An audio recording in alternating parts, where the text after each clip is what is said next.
이번 주 우리의 시선은 가까운 대만에서부터 먼 중동 이스라엘까지 바삐 움직여야 했습니다. 세계적으로 어떤 사건들이 있었는지 문희정 평론가와 함께 이야기 나눠보도록 하겠습니다. 안녕하세요. 네, 안녕하십니까. 야, 제가 국제 뉴스도 진짜 하루가 다르네요. 깜짝깜짝 놀랍니다, 제가. 정말 숨가쁩니다. 그러니까요. 일단 이란 대통령 헬기 추락 사건, 지난 19일에 오후에 헬기 추락으로 실종됐던 라이시 이란 대통령의 사망이 확인됐는데, 네.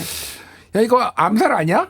일각에서는 저도 사실 뭐 사고였다 했는데 안 믿기더라고요. 워낙 여기가 지금 시끌시끌한 데잖아요. 뭐 이스라엘하고도 막 엎치락막 치고받고 있고 막 곳곳에 사방에 적이다 보니 이란이. 그렇죠. 암살된 거 아니야? 근데 암살입니까 아닙니까? 어떻게 이따가 후토크에서 말씀을 드릴까요? 예. 일단 공식적으로 네. 알려진 것부터. 예. 공식적으로 이란 국영 매체에서는 기체 결함으로 인한 사고라고 이야기를 하고 있습니다. 예. 당시에 헬기가 석 대가 떴었거든요. 예. 근데 물론 강풍과 폭우, 그러니까 악천후라는 기상 상황이 좋지 않았어요. 근데 나머지 두 대의 헬기는 무사히 착륙을 했는데 한 대가 산악지대에서 추락을 해서 마침 이 헬기에 라이시 대통령하고 외무장관이 함께 타고 있었다는 겁니다. 예. 그래서 처음에는 그 사고 소식만 알려졌었고 이제 수색 들어간다, 구조도 들어간다라고 얘기를 했지만 워낙 날씨가 좋지 않아서 그게 쉽지 않았다라고 얘기를 하는데 튀르키예 쪽에서 수색하고 구조에 굉장히 많은 도움을 줬는데 그쪽에서도 뭐라고 얘기를 하냐면 전혀 그 헬기에 있어야 될 그러니까 뭐 구조 장치라든지 또는 그 신호 같은 것들이 잡히지 않았다는 거예요. 그래서 기체 결함 쪽에 튀르키예 쪽도 힘을 실더라고요. 일단 공식적으로는 네. 제가 음모론을 추종하는 사람은 아니지만은 이거 잘 믿기지가 않아서 참 이상하다 생각은 드는데 네. 자 이란의 경우에는 대통령 이외에 종교 최고 지도자가 있잖아요. 네. 예전에는 호메이니 그렇죠. 호메이니. 가 있었고 라이시 대통령이 근데 유력한 후계자였다고요? 그렇습니다. 자, 이란에 대해서 잠깐 설명을 해드리면은 예. 1979년이 딱 기점이에요. 그렇죠. 1979년에 이란에서 이슬람 혁명이라는 게 일어났는데요. 그 이전에는 팔레비 왕조라고 해서 굉장히 친미적이고 친서방적인 왕조 국가였습니다. 그리고 그 당시에 이 친미 왕조에 반대하는 세력들, 특히 이제 종교 지도자들을 중심으로 이 반대하는 세력들이 탄압을 피해서 망명을 많이 갔었거든요. 예. 그 중에 대표적인 인물이 호메이니라는 사람이었군요. 그 사람을 중심으로 그 해외에서 그 팔레비 왕조에 반대하는 움직임들이 꽤 많이 있었고요. 1979년에 이슬람 혁명이 일어나면서 팔레비 왕조가 쫓겨나고 호메이니가 들어오면서 호메이니를 중심으로 하는 신정체제, 다시 말해서 이슬람 최고 지도자가 최고의 권력을 가지는 그런 체제가 형성이 됩니다. 네. 그리고 호메이니 다음에 들어선 최고 지도자가 지금의 하메네이인데요. 이 하메네이가 36년째 집권을 하고 있는 상황입니다. 그리고 거의 푸틴급이네요. 그렇습니다. 예, 예. 근데 이게 최고 지도자는 종신이기 때문에 임기가. 근데 이분이 85세예요. 그러다 보니까 아무래도 이제 임무를 더 이상 수행할 수 없을 때를 대비해가지고 후계자에 대한 얘기가 조금씩 나오고 있는 상황이었는데 이번에 사망한 라이시 대통령이 가장 유력한 후계자였다라는 얘기가 나오고 있었죠. 실제로 2021년 대선에서 그때 분위기가 강경파가 대통령에 당선이 될 수 있는 분위기가 아니었어요. 왜냐하면은 이란은 그 이전에 하산 로한이라는 온건파 그리고 서방 쪽과 대화를 하려는 측이 그래도 8년간 집권을 했었고 그 기간 동안 버락 오바마 미국 대통령하고 이란 핵 합의도 하면서 이란이 그래도 조금 숨통이 트이는 상황이었었거든요. 예. 그런데 2021년에 물론 중간에 트럼프 대통령이 들어서면서 관계가 어그러진 부분도 있었지만 오바마 합의한 거를 다 틀어버렸죠. 트럼프 예, 일방적으로 대통령이. 탈퇴를 해버렸죠, 미국이. 그러면서 이제 강경파 대통령이 들어섰는데 이분이 워낙 그 본인의 뒷배가 좀 든든하고 나는 앞으로 최고 지도자가 될 너무 탄탄한 어떤 앞날을 조금 가지고 계셔서 그런지 모르겠지만 굉장히 초강경 정책을 많이 펼쳤습니다. 그래서 다들 아시겠지만 히잡 시위. 히잡. 예. 그 히잡을 조금 느슨하게 썼다고 20대 여성이 잡혀가가지고 이제 사망하는 사건에 의해서 이란 전역에서 히잡 반대 시위가 벌어졌고 이걸 또 강경 진압하면서 500여 명이 사망을 하고 2만 명이 넘는 사람들이 체포 구금되는 상황이 벌어졌었거든요. 그리고 이스라엘 전쟁이 벌어지고 있는 상황에서도 이란 내부에서는 사실 히잡 반대 시위가 계속 벌어지고 있는 상황이었습니다. 그 와중에 라이시 대통령이 사망하는 사건이 벌어진 거죠. 그러면 이제 다음 달 28일에 대통령 선거가 있고 그러면은 대통령이 또 뽑힐 때고 그러면 이제 최고 지도자도 또 이제 뭐 당장 교체되지는 않겠지만은 다음을 대비해야 되고 이게 중동 판세는 또 어떤 영향을 미칠까요? 크게 영향을 미치지는 않을 거예요. 왜냐하면은 제가 앞서서 최고 지도자가 최고 권력을 가진다고 그랬잖아요. 예. 대통령을 선거로 뽑기는 하지만 결국은 대통령이 됐던 국회의원이 됐던 이 선거에 출마할 수 있는 자격을 심사하는 헌법수호위원회라는 게 있습니다. 이게 이제 최고 지도자 바로 직속이거든요. 여기서 얘는 후보의 결격 사유가 있는데 그럼 후보조차 못 되는 거예요. 그래서 지난 대선에서도 이번 얼마 전에 있었던 총선에서도 사실은 헌법소호위원회에서 약간 개혁적이거나 아니 개혁적이라고 해도 뭘 그렇게 개혁적이겠습니까? 이란이라는 보수적인 사회에서 소위 지금의 강경 노선에 조금이라도 동조하지 않는 것처럼 보이는 사람들은 다 떨어졌단 말이죠. 헌법소호위원회에서 분명히 또 대통령 후보를 올릴 거기 때문에 크게 영향이 없고요. 어차피 최고 지도자가 바뀐다고 해도 최고 지도자를 뽑는 쪽도 그 수장도 보수적인 사람이 이번에 의장이 됐다라고 얘기가 나오고 있죠. 그리고 지금까지의 중동, 그러니까 이란이 소위 시아파 벨트라고 하는 자, 이슬람은 수니파와 시아파가 있는데 시아파가 상대적으로 소수입니다. 15% 정도고 그 시아파의 맹주가 이란이죠. 그래서 시아파 벨트가 뭐냐면 이란, 이라크, 시리아, 레바논으로 이어지는 이란의 혁명 수비대가 지원하는 시아파 군 조직들이 있습니다. 거기를 시아파 벨트라고 이야기를 하는데 그 모든 권한은 최고 지도자 그리고 최고 지도자의 자신의 정예군인 이란 혁명 수비대가 다 가지고 있기 때문에 크게 중동 정세는 달라지지 않을 거고요. 지금 내부에서 빨리 혼란스러움을 좀 막기 위해서 애도 분위기, 추모 분위기 탁 몰아버리고 우리 다음 달 28일 날 대통령 새로 뽑을 거야 라고 지금 내부 체제 단속이 들어갔거든요. 네. 그래서 내부적으로도 크지 않을 거고 외부적으로도 크지 않을 겁니다. 다만 지금 최고 지도자인 하메네이의 둘째 아들이 자꾸 후계 자리를 넘본다는 얘기가 이전부터 나왔어가지고 내부적으로 조금 이거는 이전에 팔레비 왕조 우리가 쫓아내면서 세습 통치 끊어냈는데 그 악습을 지금 반복하겠다는 거야?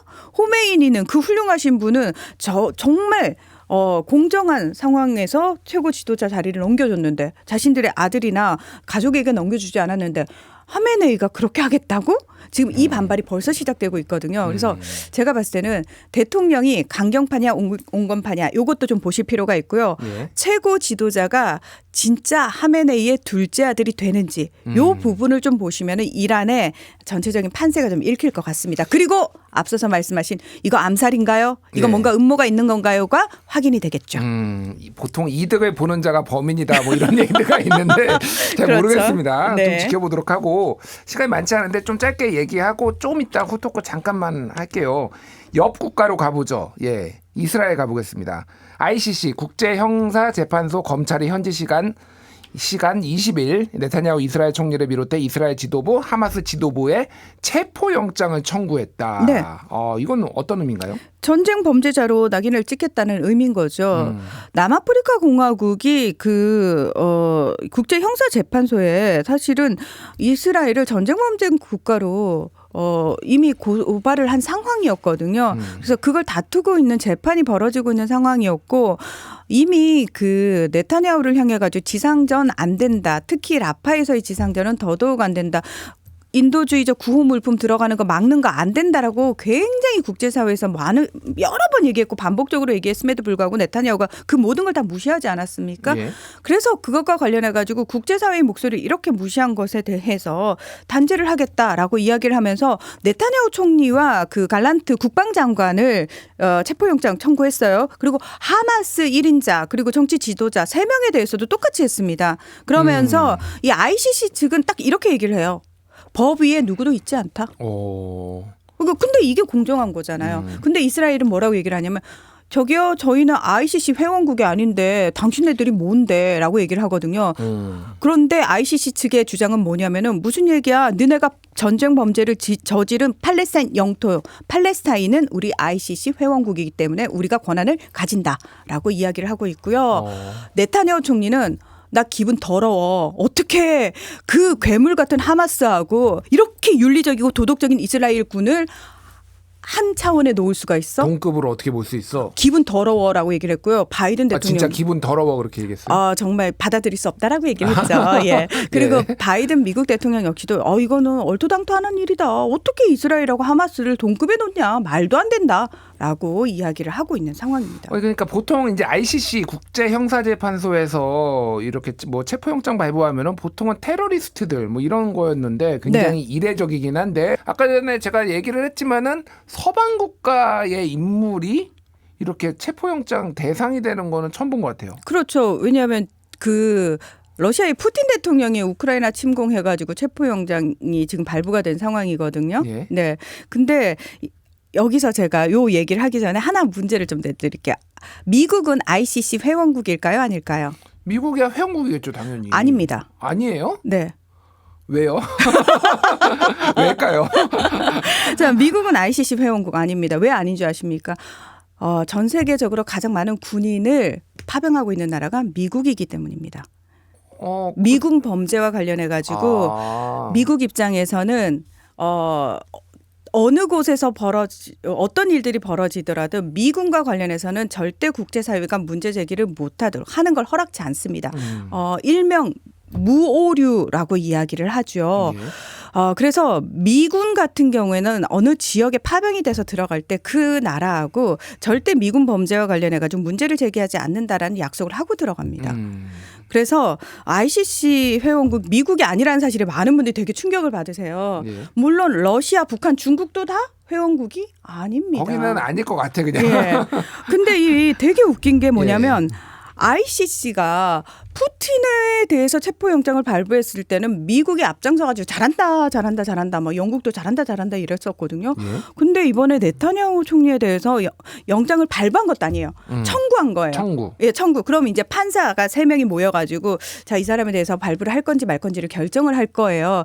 그래서 뭐 최소 한 달 정도의 시간이 이제 걸릴 거다 이런 얘기가 나오고 있는데 청구했다는 이유만으로 니네 ICC가 말이 되냐 이런 식으로 막 얘기를 하고 있는데 그 전까지는 단 한 번도 민주주의 국가의 지도자라든지 또는 세계 최고의 강대국이라고 하는 미국의 이 최고의 동맹이라고 하는 이스라엘에 대해서 이런 식의 체포영장, 체포 뭐 이런 얘기가 나온 적이 없었기 때문에 그 미국에서는 이 영장 청구를 한 검사장에 대해서 그리고 그 검사장의 가족들에 대해서 미국에 대해서 출입 못하도록 금지 조치 내리겠다, 제재하겠다 이렇게 협박을 하고 나설 정도로 와. 그래서 그 동안은 이제 국제사회에서 그런 얘기도 있었어요. ICC는 서방 국가들의 대리인이냐, 공정하지 못하다. 왜 늘 그들을 위해서 그들의 입장에서만 이야기를 하고 그들의 입장에서만 적대적으로 누군가를 대우하느냐라는 식으로 이야기를 했었거든요. 예. 근데 이번에는 진짜 이례적으로 검사장이 직접 성명서까지 발표를 해가면서 체포영장 청구를 한 이유에 대해서 밝혔다는 겁니다. 제가 봤을 때는 그냥 ICC 입장에서도 더 이상 국제 여론을 무시할 수가 없는 상황이었고요. 그리고 이스라엘의 전쟁 범죄가 누가 봐도 너무나 명확한 상황이었기 때문에 지금 그 가자 지구에서 사망한 민간인이 35,000명 이상 넘었죠. 지금 네. 뭐 집계를 이제 더 이상 못 하고 있다. 그쪽에서 우리 이제 집계 못 한다라고 얘기를 했죠. 왜냐하면 이번에도 병원에 미사일이 또 날아들어가지고 뭐 의사들은 수도 없이 죽었다라고 얘기를 하잖아요. 예. 근데 너무 이스라엘군이 악랄한 게 뭐냐면 그 지상전 공격을 들어갈 때는 그 주변에 인터넷을 다 끊어버려요. 그러면 순간 그 먹통이 돼요. 예. 그럼 이게 무슨 일이지 하면은 시간이 한참 지나서 이제 그쪽에서 얘기가 나오기를 여기에 이스라엘 미사일이 떨어졌다 이런 식으로 얘기를 하면 이스라엘 우리 그런 적 없는데 이런 식이라는 거죠. 정보를 차단해 버리는 거죠. 그렇습니다. 그러니까. 근데 지금 현대는 아무리 그런 식으로 일시적으로 차단을 해도 밖으로 얘기가 새어나오지 않을 수가 없는 상황이거든요. 그래서 이스라엘이 예전에는 그 방법이 통했는지 모르겠지만 지금은 너무 이 전쟁 시간도 길어지고 있기 때문에 본인들의 전쟁 범죄를 감추지 못하는 수준에 이르렀다는 거죠. 그러면은 이게 네. 그 이스라엘 하마스 전쟁을 좀 단축시키는데 도움이 될지, 그리고 뭐 미국 대선에는 또 혹시 어떤 영향을 미칠지 좀 뭐 분석해 주실 수 있을까요? 제가 봤을 때는 특별히 영향을 미치지는 않을 것 같아요. 왜냐하면은 네타냐후 총리 입장에서는 본인이 계속해서 총리 자리를 지켜야지만 본인의 지금 제기된 세계 혐의로 받고 있는 재판으로부터 본인을 지킬 수 있고 권력을 지킬 수 있지 않습니까? 예. 이거 지금 이스라엘 내부적으로는 체포영장을 청구했다라는 걸 어떤 식으로 이용하고 있냐면 봐라. 밖에서 저 하마스와 한편이 된 국제사회가 이스라엘을 공격하고 있다. 그러니까 네타냐후 총리나 국방장관에 대해서 체포영장을 청구를 한 건데 그걸 이스라엘에 대한 그 공격이라고 간주를 하는 분위기가 형성이 되고 있다는 거예요. 그 프레임으로 간다는 거예요. 그렇기 때문에 네타냐후 입장에서는 더 본인이 구심점이 될 가능성이 크고요. 미국 대선과 관련해서 지금 제일 곤란한 사람은 바이든 대통령이죠. 일단 네타냐후를 빨리 뒤에서 물밑에서 막 압박을 줘가지고 야 너 내려가든지 전쟁 끝내든지 그만하라고 하는데도 네타냐후가 계속 독주를 하고 있는 상황에서 이 체포영장까지 청구가 됐다 이러니까 이스라엘 전체가 막 분노하는데 여기다 대고 거 봐라 잘됐다 내 그럴 줄 알았다라고 할 수가 없잖아요. 예. 일단 네타냐후한테 힘을 실어주는데 네타냐후는 흥치뽕 너 이미 나 공격한 거 내가 다 알고 있고 나 너 안 믿을 거야 이러면서 이미 네타냐후 쪽에서는 대표당 같은 걸 꾸려가지고 트럼프 전 대통령하고 접촉을 하고 있다는 거예요. 지금 이 상황에서 바이든 대통령은 정말 엎친 데 덮친 격이 된 거고요. 예. 트럼프 전 대통령 입장에서 본인은 어차피 지금 정권을 잡고 있는 사람이 아니에요. 본인이 지금 결정을 내린 게 아니잖아요. 그러니까 밖에서 계속 입으로 때리기에 너무 좋은 상황이 펼쳐진 거죠. 그래서 이 상황 자체가 트럼프 전 대통령한테 조금 더 유리한 상황이 됐다라고 평가하는 얘기들이 많습니다. 그렇군요. 참 우리나라도 뭐 그렇지만 특히 미국은 외교 문제가 대선의 행방을 가릴 정도로 예전에 그렇죠. 뭐 이란에서 인질 사건이 있어서 뭐 그때 카터였나요? 제가 기억이 안 나는데 너무 오래된 얘기라서 많이 오래된 얘기네요. 예. 카트 얘기가 나오다니. 예. 뭐 하여간 그런 일도 네. 있었고 참 외교 문제가 중요한 것 같습니다. 자, 다음으로는 동아시아 쪽으로 넘어오겠습니다. 대만. 네. 대만의 16대 총통으로 라이칭더가 취임을 했습니다. 네. 지난 20일인데요. 민진당 쪽이죠? 네, 민주진보당. 예. 지금 방금 퇴임한 그 차이 잉원 총통을 이어가지고 민진당이 계속해서 정권을 잡게 된 거죠. 그러니까 민진당이 이렇게 연속으로 잡은 것도 처음이잖아요. 그렇습니다. 원래 예. 이제 8년 정도씩 국민당하고 민진당이 번갈아 가면서 하다가 차이 잉원 총통이 연임을 했고 그 다음이 사실은 예전에 통상적으로 본다면 국민당 후보가 정권 교체가 보통은 되는데 민진당 후보가 당선이 된 거예요. 지난 1월에. 근데 이제 같은 날 우리나라로 치면 입법위원이 국회의원이거든요. 국회의원 선거도 같이 있었는데 여기서는 살짝 또 민심이 다르게 나타나긴 했어요. 국민당이 52석, 민진당이 51석. 그리고 제3당인 민중당이 8석. 예. 그래서 여소야대가 된 상황인데 총통은 라이칭더로 바뀌었고요. 이 사람은 4선의 의원 출신이고요. 그리고 타이난 시장을 꽤 오랫동안 했었습니다. 그리고 굉장히 꽃길만 걸었다라고 제가 표현을 하고 싶은 게요. 우리의 총리에 해당하는 행정원장, 그다음에 차이 총통 당시에 부총통도 오래 했고 그다음 총통까지 올라온 말 그대로 단계를 차근차근 엘리트 코스 밟아서 올라온 총통이라고 할 수 있습니다.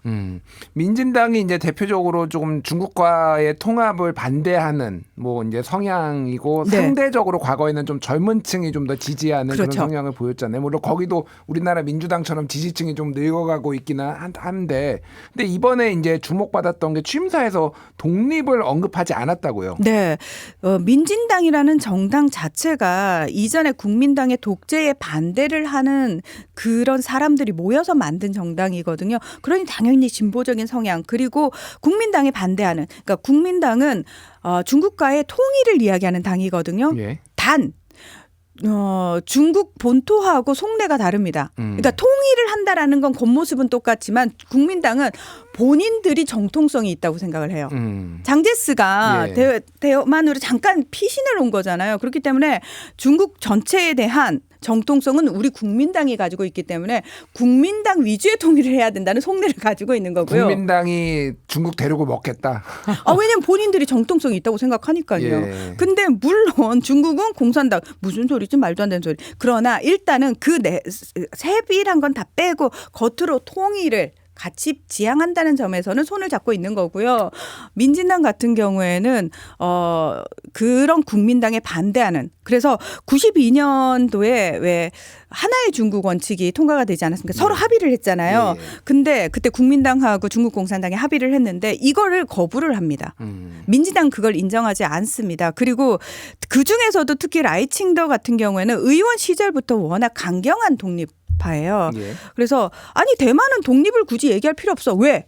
우린 이미 너무나 독립적이니까. 어느 독립국가가 우리 독립국가예요라고 얘기를 하냐. 굳이 얘기할 필요 없어. 왜? 우린 이미 너무나 독립적이다. 그래서 사실은 중국 쪽에서 가장 이 사람만은 안 됐으면 좋겠다라고 생각했던 사람이 라이칭더였어요.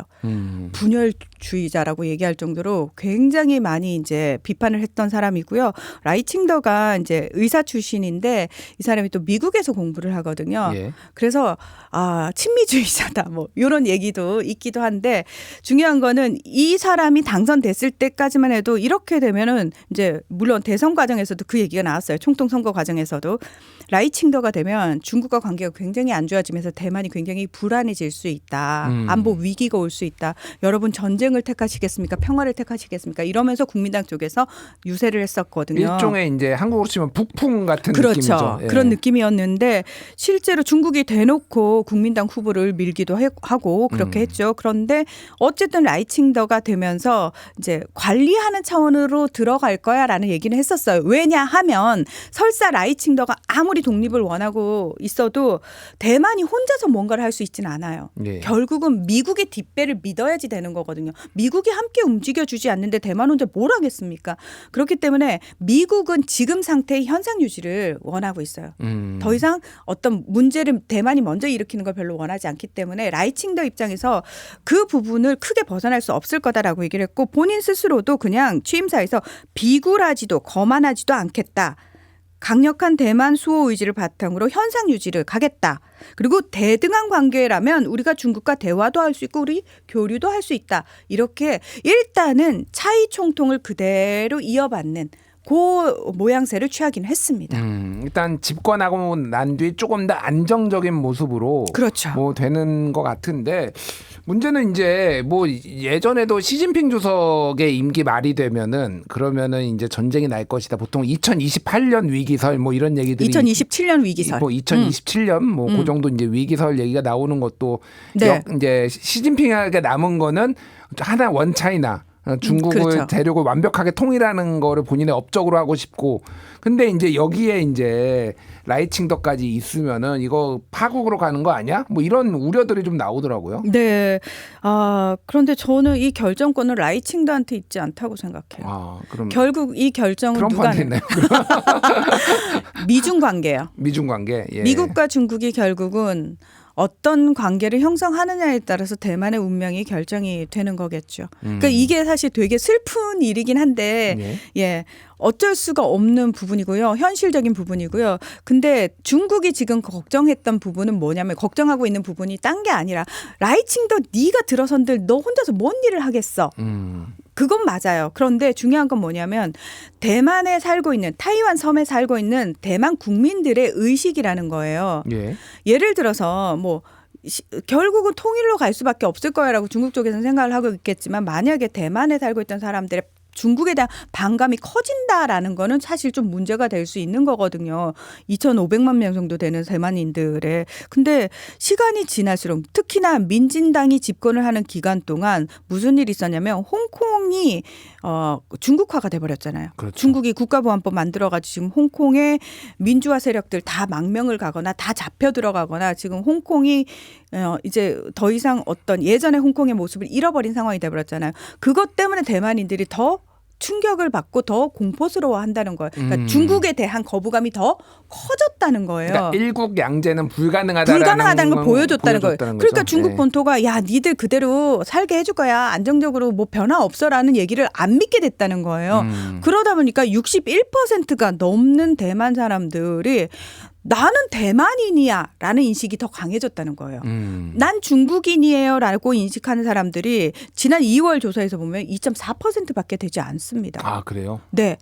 그래서 중국인으로서의 정체성이 점점 희미해지는 부분을 중국이 가장 걱정을 하고 있다라는 거죠. 그게 라이칭더가 들어서서 민주당 정부가 연장되면 연장될수록 이게 더 강화될 것에 대해서 중국 정부가 우려를 하고 있는 거죠.